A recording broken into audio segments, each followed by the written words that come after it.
Anthony and Michelle Jones had been counting down the days to their 5th wedding anniversary for weeks. Both successful in their fields, Anthony as a heart doctor and Michelle as a lawyer, they were no strangers to fine dining. But tonight was special. They had managed to secure a reservation at Le Chateau, the talk of the town with its famous chef and celebrity guests. The day had started perfectly.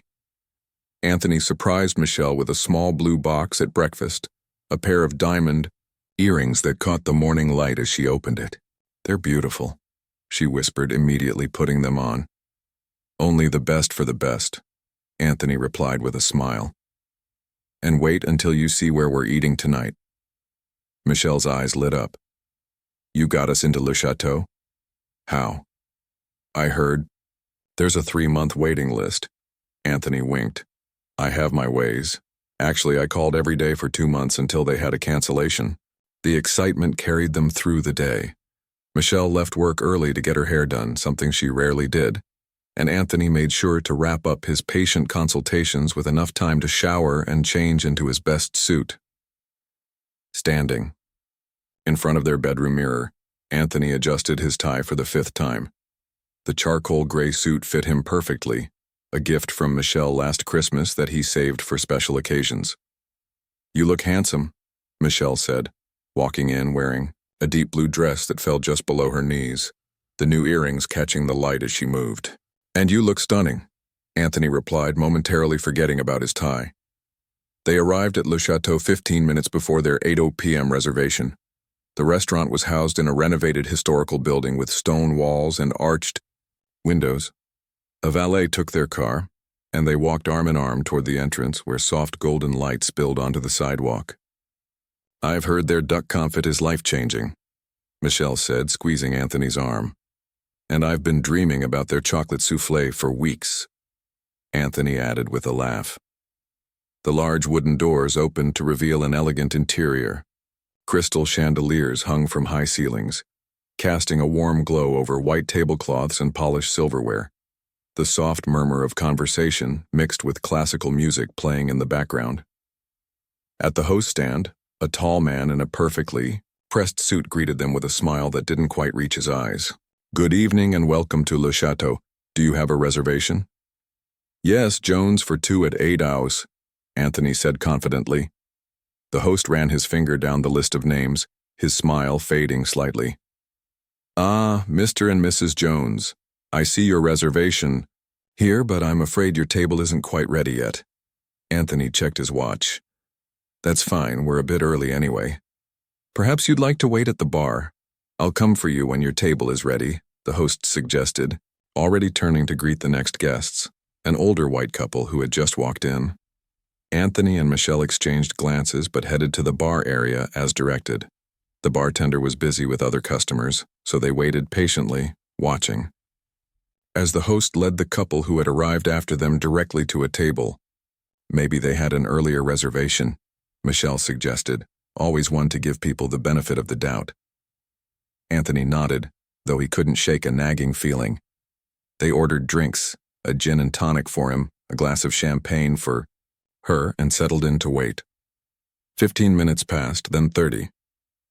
They watched as more guests arrived and were promptly seated. The bar area grew crowded, and their romantic evening was slowly being drowned out by the noise of other waiting patrons.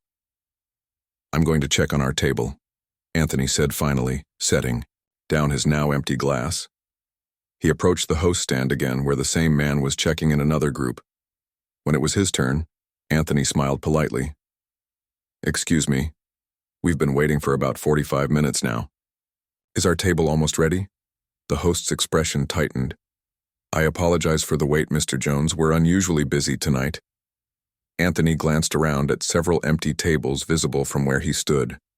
"I understand, but I can see some open tables right there. Those are reserved for guests with specific reservations," the host replied, his tone cooling. "We have a reservation," Anthony countered, keeping his voice level despite his growing frustration. "Yes, but," the host trailed off, looking uncomfortable. Just then, a middle-aged white man in an expensive suit approached the host stand. "Pierre, is everything all right?" Yes, Mr. Dupont. This gentleman was inquiring about his table. Mr. Dupont, who Anthony guessed was the manager or owner, looked him up and down with barely concealed disdain. I'm afraid we're fully committed tonight. Perhaps you misunderstood your reservation date. Anthony pulled out his phone. I have the confirmation email right here. Jones, party of 2 tonight at 8 p.m. Mr. Dupont's smile was tight. There seems to be a misunderstanding. That table was given to another party due to a system error. We can offer you a table next week with our apologies. Michelle had joined them by now, sensing that something was wrong. Next week? But it's our anniversary tonight. Mr. Dupont's eyes flicked between them, his expression unreadable. I understand. But there's nothing I can do. We simply don't have space for you tonight. As if on cue, the host was seating another couple at one of the reserved tables Anthony had pointed out earlier. The couple, both white and roughly the same age as Anthony and Michelle, smiled as they were led to their seats. That table seems available, Anthony said quietly, his jaw tight. That table is for guests with long-standing reservations, Mr. Dupont replied sharply. Now, if you don't mind, we have other guests waiting. Michelle placed a hand on Anthony's arm. The gesture was gentle but firm, a silent request to let it go. They both knew what was happening, but making a scene wouldn't change anything. Understand, Michelle said, her voice steady despite the hurt in her eyes. We'll leave. As they turned to go, Anthony noticed a woman sitting alone at a corner table, watching them intently. She seemed troubled by what she had just witnessed, quickly looking away when she caught Anthony's eye. Outside, the cool evening air did little to ease the burning humiliation they felt. Their perfect anniversary night had crumbled in a matter of minutes. I'm sorry, Anthony said as they waited for the valet to bring their car. I wanted tonight to be special. Michelle squeezed his hand. It's not your fault, and the night isn't over yet. We'll find somewhere else to eat. But they both knew it wasn't just about dinner anymore. What should have been a celebration had turned into a painful reminder that no matter their education, their careers, or how they dressed, some people would only ever see the color of their skin. As they drove away from Le Chateau, neither spoke for several minutes. Finally, Michelle broke the silence. You know what? I'm actually hungry for that little Italian place near our first apartment. Remember how we used to go there when we were just starting out and couldn't afford fancy places? Anthony smiled despite himself. Johnny's, with the checkered tablecloths and the owner who always gave us extra garlic bread? That's the one. What do you say? For old times' sake? Anthony reached over and took her hand. I say it sounds perfect. What they didn't know as they drove away was that their evening at Le Chateau, painful as it was, would set in motion events that would change not just their lives, but the lives of many others, and that the woman who had been watching them would play a crucial role in what was to come. The drive to Gianni's was quiet. Anthony gripped the steering wheel tightly, his knuckles almost white. Michelle stared out the window, the city lights blurring as they passed by. Neither wanted to talk about what had just happened, not yet. The sting was still too fresh. When they pulled into the small parking lot beside Gianni's, the familiar red and green sign glowing against the night sky, Anthony turned off the engine but didn't move to get out. I should have said something more, he said finally, his voice low. I shouldn't have just walked away. Michelle turned to him, her new earrings catching the light from a nearby street lamp. And what would that have accomplished? They would have called security, maybe even the police. You know how these things go. Anthony sighed. I know, but I'm tired of having to swallow my pride just to keep the peace. Me too, Michelle said softly, placing her hand over his. But tonight is about us, not them. They don't get to ruin our anniversary. Inside, Gianni's was warm and inviting.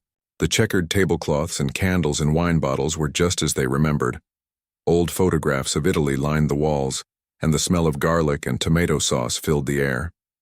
It was nothing like the upscale atmosphere of Le Chateau, but there was an authenticity here that the fancy restaurant lacked. Gianni himself, now with more gray in his beard than when they first visited years ago, recognized them immediately. The newlyweds, and he exclaimed, arms wide in welcome. Though not so new anymore, eh? How long has it been? 5 years today, Michelle replied with a genuine smile. Ah, an anniversary. We must celebrate. Maria, he called to his wife in the kitchen. Bring the special wine. We have honored guests tonight. They were led to a table in the corner. Their old table, they realized with surprise. Johnny winked as he handed them menus. I never forget a face, especially not ones that enjoyed my food as much as you two. For the first time that evening, both Anthony and Michelle felt themselves truly relax. They ordered their old favorites, spaghetti carbonara for him, eggplant parmigiana for her, and clinked glasses of the house red wine. To 5 years, Anthony said. And many more, Michelle added. As they ate, they gradually began to talk about what had happened at Le Chateau, not with anger, though that was still there beneath the surface, but with the tired resignation of people who had been through similar situations before. You know what bothers me the most? Michelle said, twirling pasta around her fork. It's that they didn't even have the decency to be honest about it. All those excuses about system errors and special reservations. Anthony nodded. At least, have the courage to say what you really mean. Don't insult our intelligence on top of everything else. Their conversation was interrupted when Gianni brought over a tiramisu with a single candle in it. On the house, he insisted, for your special day. As they thanked him, Michelle's phone buzzed with a notification. She glanced at it, then did, a double take, her eyes widening. What is it? Anthony asked. Michelle turned the phone so he could see. It was a social media alert. Someone had tagged both of them in a post. The thumbnail showed what looked like the interior of Le Chateau. Anthony frowned, taking the phone to get a better look. The post was from someone named Vanessa Chen, a food critic they didn't know personally but had heard of. Her caption read, "Witnessed something disturbing at Le Chateau tonight. This highly regarded establishment apparently has a policy of selective seating. Watch the video and judge for yourself. Dining while black, expose Le Chateau." Anthony tapped on the video. It showed them at the host stand, the exchange with Mr. DuPont clearly visible. The camera angle suggested it had been filmed discreetly from a nearby table, likely by the woman Anthony had noticed watching them. The video continued, showing the host seating other parties at supposedly unavailable tables just minutes after Anthony and Michelle had been turned away. The comments were already flooding in, with people expressing outrage and sharing similar stories. That's the woman who was watching us, Anthony said, his voice barely above a whisper. She must be the food critic. Michelle took the phone back, scrolling through the comments. This is blowing up. There are hundreds of shares already. Their phone started buzzing with text messages from friends who had seen the video. The first was from Anthony's colleague at the hospital. Just saw what happened to you guys. That's messed up. You okay? Then came one from Michelle's law firm partner. This is outrageous. Our firm should sue them. Call me. By the time they finished dessert, both their phones were constantly lighting up with notifications. The video had gone viral, with local news pages picking up the story. I don't know how to feel about this, Anthony admitted as they walked back to their car. On one hand, I'm glad someone caught it. On the other hand, we didn't ask to be the face of another discrimination story. Michelle finished for him. I know. When they got home, Michelle kicked off her heels and sank onto the couch. So much for a quiet anniversary. Anthony loosened his tie and sat beside her. Should we make a statement? People are asking for our side of the story. Not tonight, Michelle decided. Tonight is still ours. We can deal with all of that tomorrow.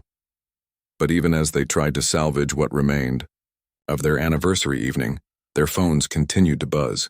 The incident was taking on a life of its own. The next morning, Anthony woke up to find Michelle already at the kitchen table, coffee in hand, scrolling through her phone with a stunned expression. You need to see this, she said as he poured himself a cup. Overnight, the video had been viewed over 1 million times. Local news stations were running the story, and Le Chateau's social media pages were flooded with angry comments. But what caught their attention was a new post from Vanessa Chen, The food critic. Following up on yesterday's incident at Le Chateau. I've been contacted by former employees who confirm this wasn't an isolated incident. Thread below with screenshots of staff messages discussing the restaurant's unwritten seating policy. Expose Le Chateau. The thread contained screenshots of text messages between restaurant staff discussing instructions from Chef Philippe Bernard, the celebrity owner, to be careful about table placement and ensure that the right clientele were seated in the main dining area. While the messages didn't explicitly mention race, the implications were clear enough. She's been busy, Anthony remarked, scrolling through the thread. She mentioned she wants to talk to us, Michelle said. She left her number. Anthony considered. This. Do you think we should? Before Michelle could answer, her phone rang. It was her law firm's managing partner, Roger Kim. Michelle, I just saw the news. This is completely unacceptable. How are you and Anthony holding up? We're okay, Roger. Just trying to process everything. Listen, I don't want to overstep, but this kind of discrimination is exactly what our Civil Rights Division was built to fight against. If you want to pursue this legally, the firm is behind you 100%. Pro bono, of course. Michelle looked at Anthony, covering the phone's microphone. Roger's offering the firm's services if we want to take legal action. Anthony shook his head slightly. I don't know if I want to go through a lawsuit. You know how these things can drag on. Michelle nodded. Roger, we appreciate the offer, but we need some time to think about next steps. This all happened less than 24 hours ago. Of course, take all the time you need. But Michelle, you should know, several of our biggest clients are outraged on your behalf. 3 of them have already canceled their corporate accounts with Le Chateau. This isn't just going away. After hanging up, Michelle relayed the conversation to Anthony. Apparently, it's becoming a bigger deal than we thought. Anthony's phone buzzed with a text from Dr. Harrison, the hospital's chief of staff. Board meeting this morning discussed Le Chateau incident. Hospital Foundation canceling. Annual gala there. Call me when you can. They looked at each other, realizing that their private humiliation had become a very public scandal, one that was affecting Le Chateau's bottom line. The restaurant had unknowingly turned away not just any couple, but 2 well-connected professionals, whose colleagues and associates made up a significant portion of their high-end clientele. I think we should talk to that food critic, Anthony said finally. Vanessa Chen. If this story is going to be told, we should at least have some input. Michelle agreed, and Anthony dialed the number she had left. Vanessa answered on the second ring. Mr. Jones. Thank you for calling. I've been hoping to speak with you and your wife about what happened. We saw your video, Anthony said, and the messages you posted this morning. That's just the beginning, Vanessa replied. There's more to this story than one bad night. Chef Bernard has a history, and you 2 aren't the first couple to be treated this way. The difference is, you got caught on camera, and people care about what happened to you. As she spoke, Anthony and Michelle exchanged glances. What had started as a ruined anniversary dinner was quickly becoming something much bigger, a potential turning point that could force a reckoning not just for one restaurant, but for an entire industry where subtle discrimination often went unchallenged. We'd like to meet, Michelle said, taking the phone. But we want to understand what you're hoping to achieve here. Justice, Vanessa said simply. And change. Are you in? Anthony and Michelle looked at each other for a long moment. Then, simultaneously, they nodded. We're in, Anthony confirmed, not knowing exactly what he was agreeing to, but certain that staying silent was no longer an option. They met Vanessa Chen at a quiet coffee shop downtown, away from the growing media attention. Vanessa was younger than they had expected, probably in her early 30s, with short black hair and sharp, observant eyes that matched her reputation as one of the city's most respected food critics. Thank you for meeting me, she said, shaking their hands firmly. I know this isn't what you planned for your anniversary aftermath. Definitely not, Anthony agreed with a wry smile. But here we are. They settled into a corner booth, cups of coffee steaming between them. Vanessa pulled out a small notebook but didn't open it right away. First, I want to apologize for involving you without permission, she said. I debated whether to post that video, but in the end I felt what happened was too important to ignore. Michelle nodded slowly. We understand. But we'd like to know more about why you were filming in the first place. It seemed like you were expecting something to happen. Vanessa took a sip of her coffee before answering. I've been investigating Le Chateau for nearly 2 months. Your experience wasn't random, it was part of a pattern. She opened her notebook and slid it across the table.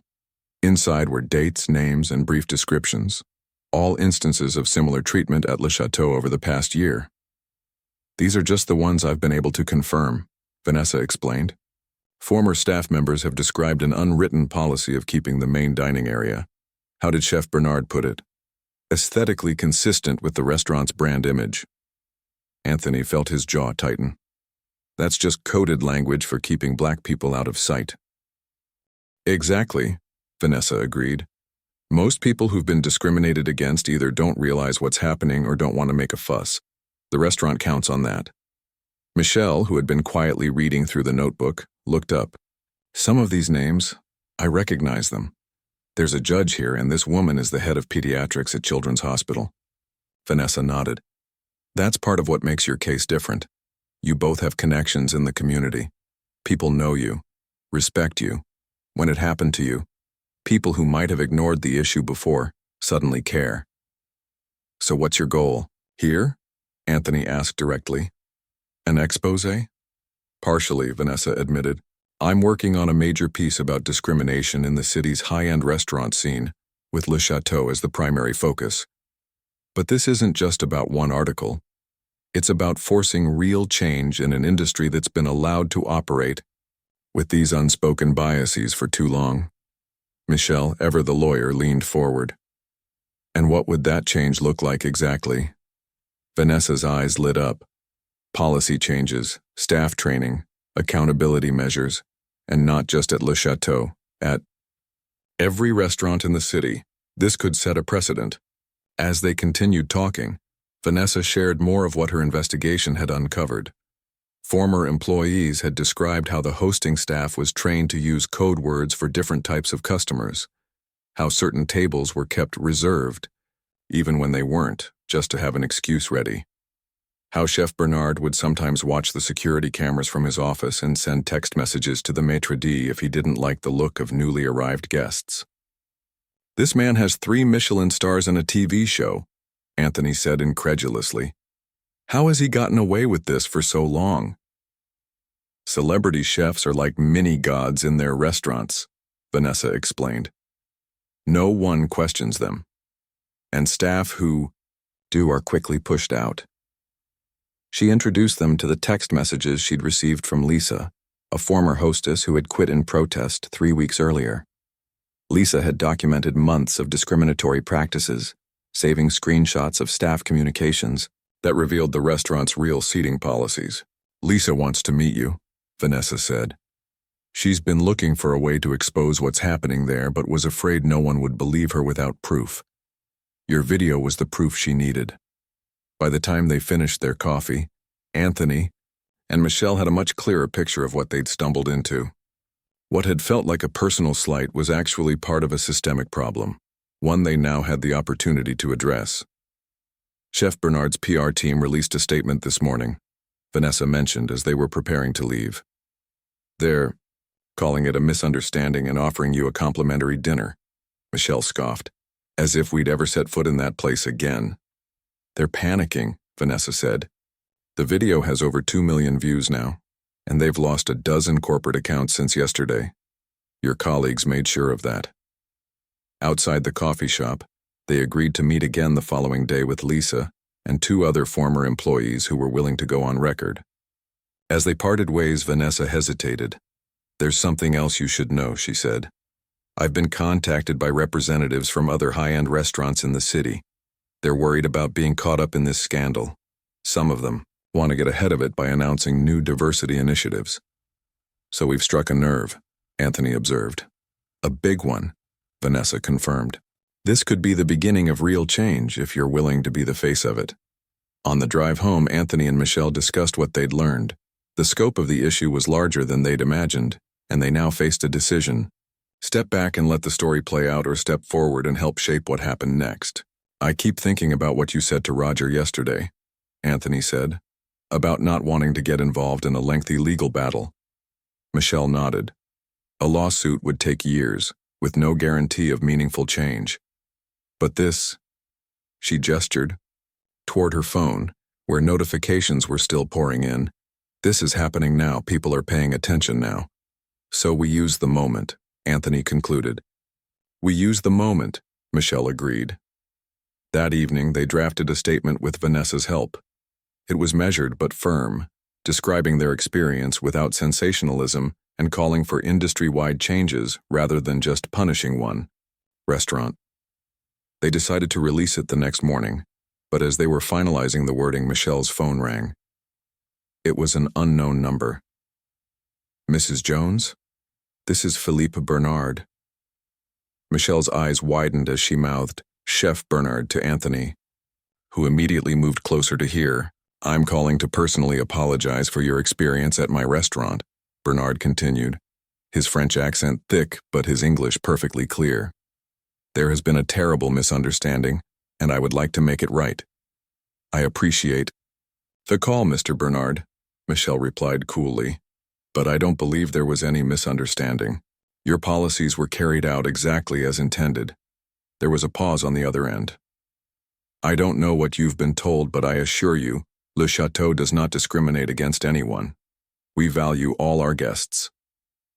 The evidence suggests otherwise, Michelle countered. We've seen the text messages, Mr. Bernard. We've spoken to your former employees. Another pause, longer this time. When Bernard spoke again, his tone had changed from conciliatory to concerned. I see. Then perhaps we should discuss this matter with our respective legal representatives present. This situation is becoming unnecessarily complicated, and I'm sure neither of us wants a prolonged public spectacle. Actually, Michelle said, her lawyer instincts kicking in, I think the public deserves to know exactly what's been happening at your restaurant. Transparency is the first step toward change. You're making a mistake, Bernard warned, his voice now cold. You don't want me as an enemy, Mrs. Jones.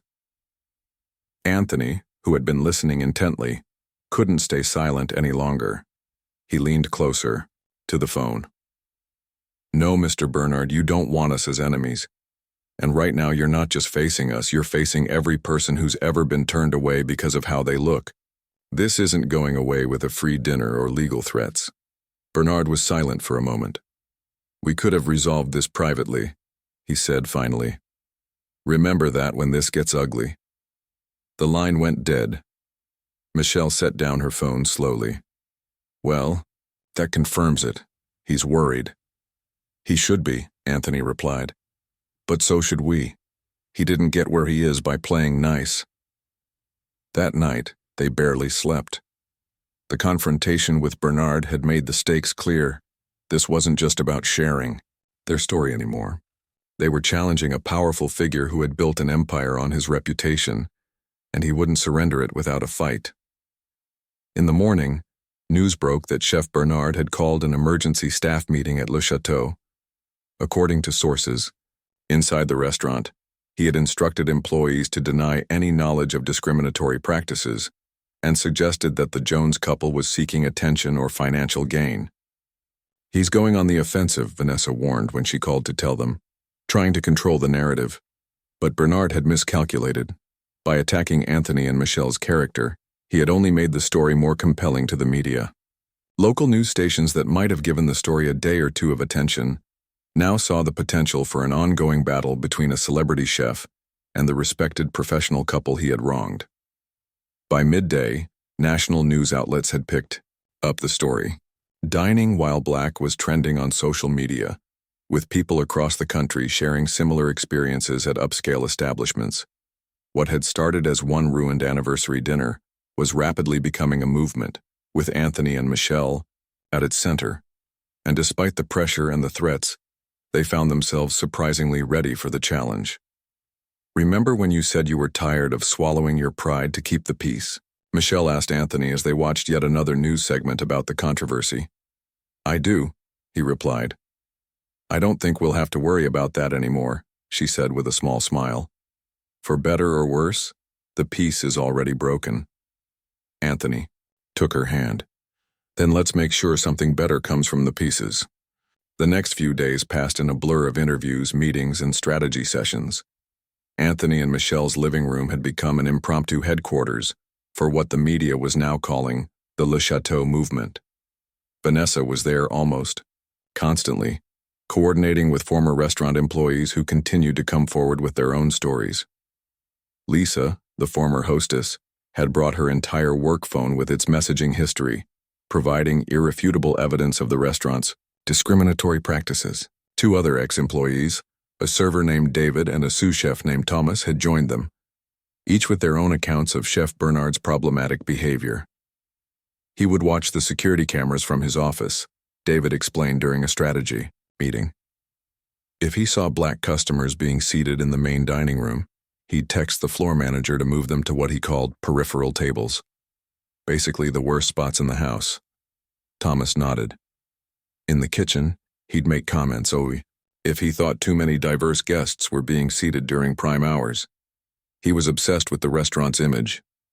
As these testimonies accumulated, Chef Bernard's initial defense that the incident with Anthony and Michelle was an isolated misunderstanding became increasingly difficult to maintain. His PR team shifted strategies, releasing a statement that acknowledged potential unconscious biases in the restaurant's seating practices while denying any intentional discrimination. "Too little, too late," Vanessa commented when the statement appeared. "No one's buying it." She was right. The restaurant's reservations had plummeted by nearly 70% in just 5 days. Several celebrity patrons had publicly denounced Le Chateau, and a small but persistent group of protesters had begun gathering outside the restaurant each evening. Bernard's next move came as no surprise.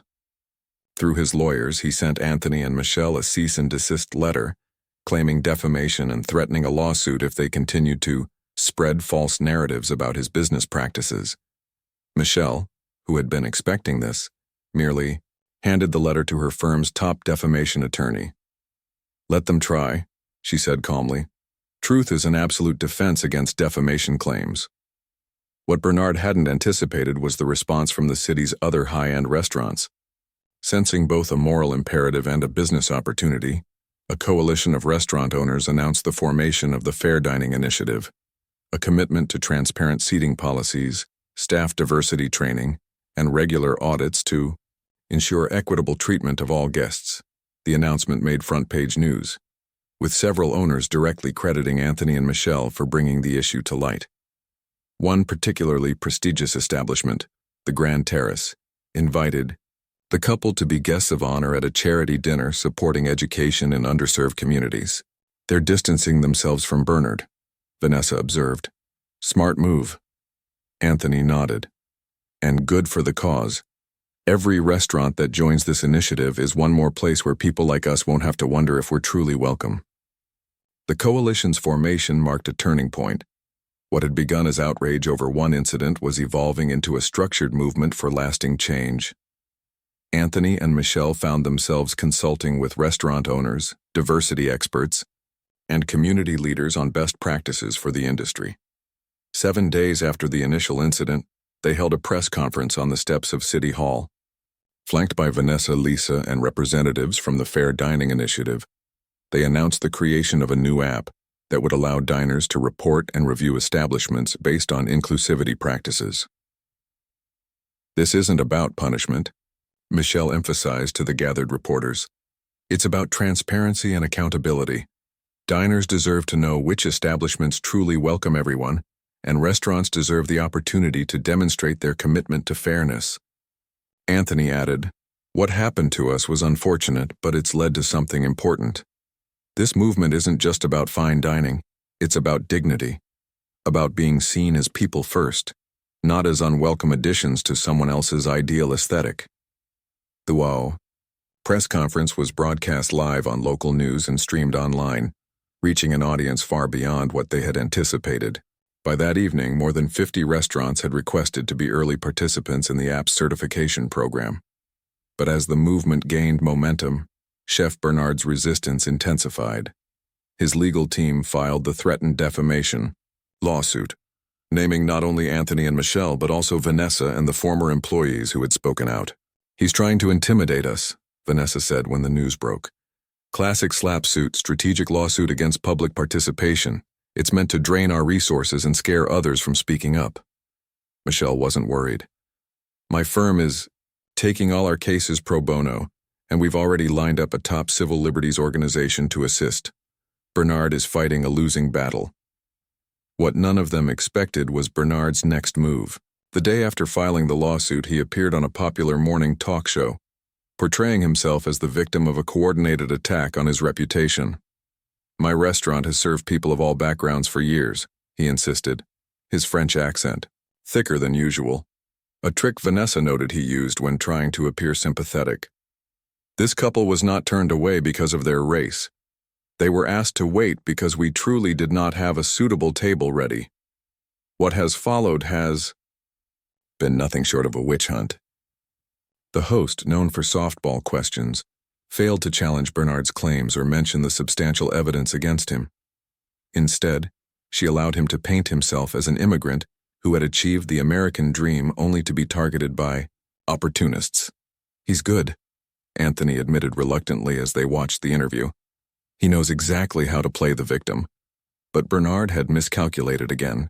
His appearance triggered a new wave of responses, this time from celebrities and public figures who had witnessed similar treatment at Le Chateau. A well-known black actor took to social media with his own story of being seated near the kitchen despite having made reservations weeks in advance. A prominent musician shared how she had been told the restaurant was fully booked, only to see white guests being seated immediately after her. Each new testimony chipped away at Bernard's credibility. His lawsuit, intended to silence his critics, had instead amplified their voices.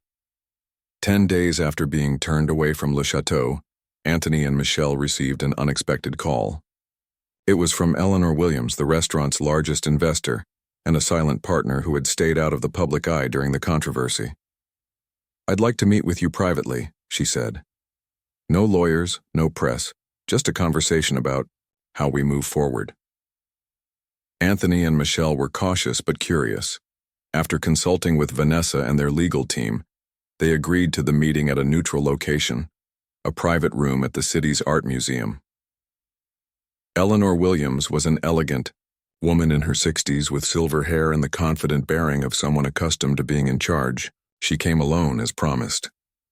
"Thank you for agreeing to see me," she began once they were seated. "I want to start by apologizing personally for what happened to you at Le Chateau. It was inexcusable, and it reflected a culture that I should have been more aware of as an investor." Anthony and Michelle exchanged glances, surprised by her directness. "I appreciate that," Anthony said carefully. "But we're past the point where an apology alone is sufficient." Eleanor nodded. "I understand, and I agree. That's why I'm here."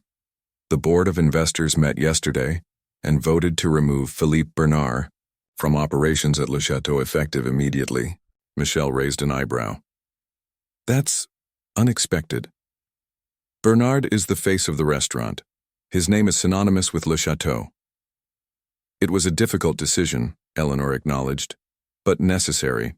The evidence your group has gathered is damning, and Bernard's handling of the situation has only made things worse. We have a responsibility to our employees, our customers, and the community to do better." "What does doing better look like to you?" Anthony asked. Eleanor pulled out a folder and slid it across the table. Inside was a comprehensive plan for restructuring Le Chateau's management, implementing bias training for all staff, creating transparent seating policies, and establishing a diversity task force to guide future decisions. "We want to be part of the solution," she said simply, "and we'd like your input on this plan before we announce it publicly." Michelle flipped through the documents, her lawyer's eye catching the details. "This is thorough," she admitted. "But why should we trust that these changes will be implemented once the spotlight moves on?" Eleanor didn't hesitate. "Because we're going to make the changes binding. We're establishing an independent oversight committee with real authority, and we'd like you both to be founding members, if you're willing." It was the last thing Anthony and Michelle had expected when they'd agreed to the meeting. They had been prepared for another attempt at damage control, not a genuine offer of partnership in reforming the very establishment that had humiliated them. "We'll need time to consider this," Anthony said after a moment. "Of course," Eleanor replied, "but I hope you'll say yes. Your experience has already catalyzed important changes in our industry. Imagine what you could accomplish with resources behind you." As they left the meeting, Anthony and Michelle walked silently through the museum's grand hallway, processing what had just happened. "What do you think?" Anthony finally asked. Michelle considered carefully before answering. "I think it's a genuine offer, and I think we could do a lot of good from the inside. But I'm wondering if this is just another way to quiet the movement, bring the troublemakers into the fold where they can be controlled." Anthony nodded. "That's my concern too, though if we're on an oversight committee with real power, it could be transformative," Michelle finished. "Not just for Le Chateau, but as a model for other restaurants." They paused in front of a large painting, a scene of people from different walks of life sharing a meal together. The irony wasn't lost on them. "Remember what you said on our anniversary night?" Michelle asked. "About being tired of swallowing. Your pride to keep the peace?" Anthony smiled slightly. "I do. This doesn't feel like that," she said thoughtfully. "This feels like being offered a seat at the table, not just as guests but as people with the power to change the rules of the house." As they contemplated Eleanor's offer, neither of them could have predicted just how far-reaching those changes would become, or how their ruined anniversary dinner would ultimately transform an entire industry's approach to inclusion and equality. 3 months after that fateful night at Le Chateau, Anthony and Michelle found themselves back at the restaurant, this time under very different circumstances. They weren't there as guests, but as members of the newly formed Dining Equity Commission, overseeing the restaurant's grand reopening. The changes were immediately visible. The staff was noticeably more diverse. The seating chart had been completely redesigned to eliminate the concept of preferred tables, and a framed code of conduct greeted guests as they entered. But the most significant change was behind the scenes. Chef Bernard was gone, replaced by his former sous chef Élise Laurent, who had been instrumental in exposing the restaurant's discriminatory practices. "I never thought I'd be back here," Anthony admitted as they toured the kitchen before opening hours, "let alone as part of the management team." Michelle squeezed his hand. Life takes unexpected turns. They had ultimately accepted Eleanor Williams' offer, but with conditions. The Oversight Committee wouldn't just be window dressing. It would have real authority to audit practices, review complaints, and enforce consequences for violations. And their involvement wouldn't be limited to Le Chateau, the dining equity. Commission would work with restaurants throughout the city. The decision hadn't been without controversy. Some activists criticized them for selling out, arguing that they should have pushed for more punitive measures against Bernard and the restaurant. Others questioned whether meaningful change could come from within an establishment with such a troubled history. "You can't change a system by simply condemning it," Michelle had explained at a community forum. "Sometimes you have to get inside and rewire it." And rewiring was exactly what they had been doing. In the 3 months since taking on their new roles, Anthony and Michelle had helped implement a standardized training program for staff at over 30 restaurants, created a certification process for equitable dining practices, and established a confidential reporting system for guests who experienced discrimination. The Le Chateau reopening was to be a very public test of these new systems. Food critics, community leaders, and local celebrities had been invited to experience the transformed restaurant. The pressure was immense, not just on the staff, but on Anthony and Michelle themselves. If this failed, critics would see it as proof that their approach was flawed. "Nervous?" Vanessa Chen asked, joining them in the kitchen. She had become not just an ally but a friend during the past months and now served as the commission's media liaison. "Terrified," Anthony admitted with a small laugh. "But in a good way. Like before a big surgery, you know it's important and you're prepared, but there's still that flutter in your stomach." Vanessa nodded. "Well, the press is already gathering outside. Everyone wants to see if Le Chateau can truly change its stripes. As opening time approached, Eleanor Williams addressed the assembled staff. "Tonight isn't just about serving excellent food," she told them. "It's about proving that excellence and equity can go hand in hand. Every guest who walks through that door deserves the same exceptional experience. No exceptions, no excuses." The evening began smoothly. Guests were seated according to reservation times, regardless of appearance or status. The service was impeccable, and Chef Elise's menu, which honored Le Chateau's French roots while incorporating influences from her own Haitian heritage, received enthusiastic praise. But the real test came halfway through the evening, when a group arrived without reservations.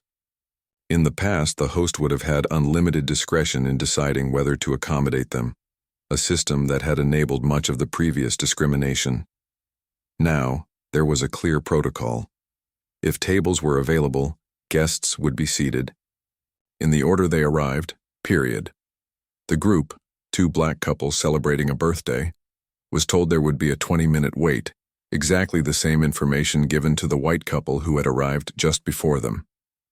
Anthony and Michelle watched from across the room, tense despite themselves.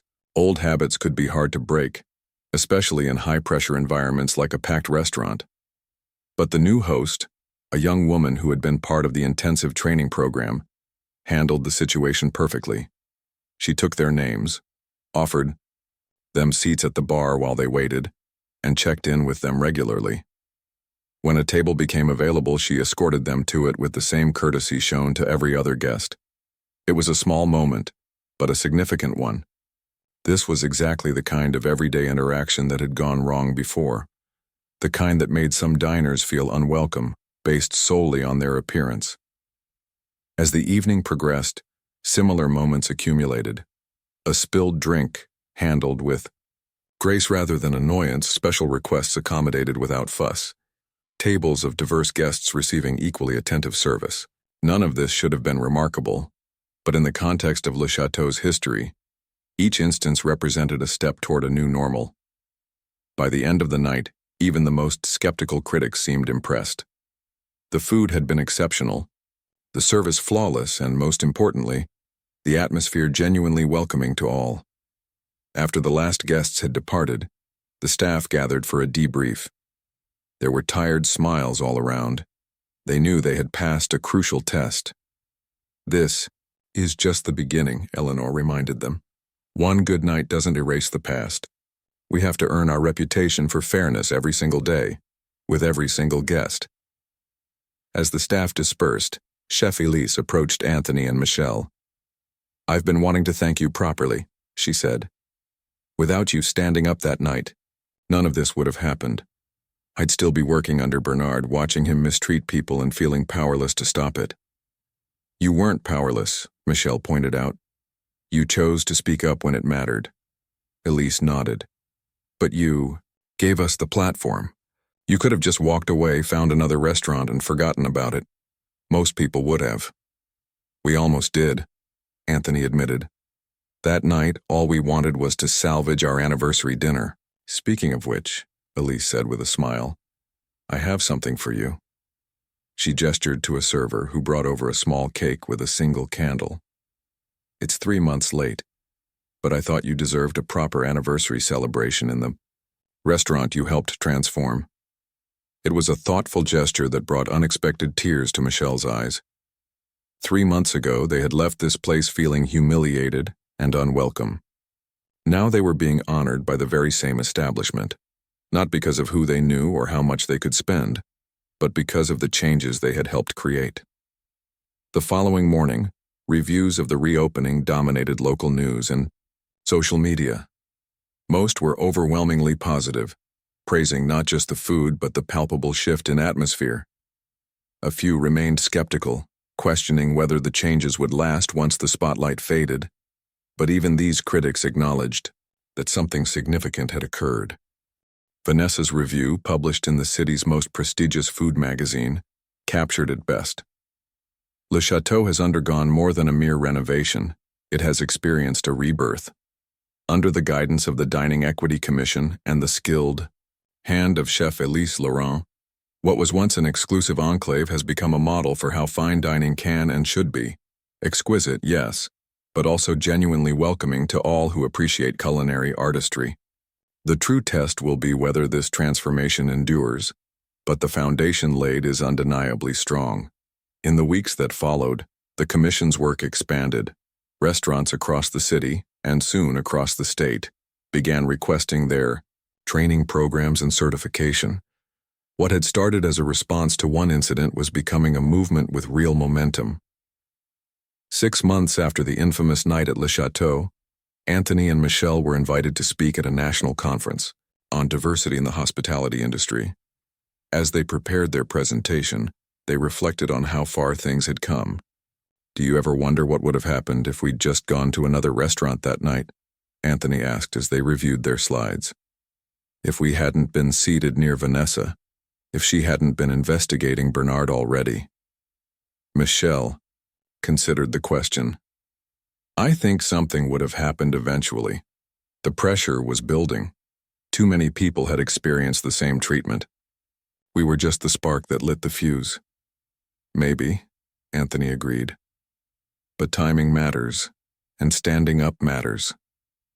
Their presentation at the conference was scheduled as a small breakout session, but interest was so high that it had to be moved to the main hall. Restaurant owners, chefs, and industry leaders packed the room, eager to learn from what was now being called the Le Chateau model. Anthony began their talk with the story of their anniversary night, not glossing over the pain and humiliation they had felt, but also emphasizing what had come after. The connections formed, the allies discovered, and the changes implemented. Michelle then outlined the practical steps of their approach: clear anti-discrimination policies, bias training for all staff, transparent seating systems, diverse hiring practices, and most importantly, independent oversight with real authority. "The key insight we've gained," she explained, "is that good intentions aren't enough. Systems matter, accountability matters, and representation matters at all levels of the organization." The response was overwhelming. By the end of the conference, they had commitments from restaurant groups in 12 cities to implement similar programs. What had begun as a local controversy was becoming a national conversation about equity and public accommodations. A year to the day after being turned away from Le Chateau, Anthony and Michelle returned once more, this time as invited guests, for their anniversary. Chef Elise had prepared a special menu, and the staff greeted them warmly, many having been part of the transformation from the beginning. Their table was in the center of the main dining room, not because they were now well known, but because that's where their reservation had placed them in the transparent new system. Around them, the restaurant hummed with energy, the guests representing a true cross-section of the city's population. "Happy anniversary," Anthony said, raising his glass to Michelle. "A little less dramatic than last year, I hope." She smiled, clinking her glass against his. "I don't know. Last year had its moments." As they enjoyed their meal, they couldn't help but reflect on the journey of the past year. What had started as a personal humiliation had led to professional growth, new friendships, and meaningful change that extended far beyond themselves. They had learned that speaking up mattered, that systems could change when enough people demanded it, and that sometimes the most powerful response to discrimination wasn't just walking away, it was coming back stronger and helping to build something better. Their anniversary dinner a year ago had been ruined by prejudice, but in its place, they had found a different kind of celebration, not just of their marriage, but of the power of standing firm when it would have been easier to stay silent. "To speaking up," Michelle said, offering a second toast. "And to what comes after," Anthony added. Around them, the restaurant continued its evening service, tables filled with guests of all backgrounds, each receiving the same excellent treatment, each equally welcome in a space that had once been so exclusive. It wasn't perfect, no system created by humans ever is, but it was progress, real, measurable progress, and that, they both agreed, was worth celebrating.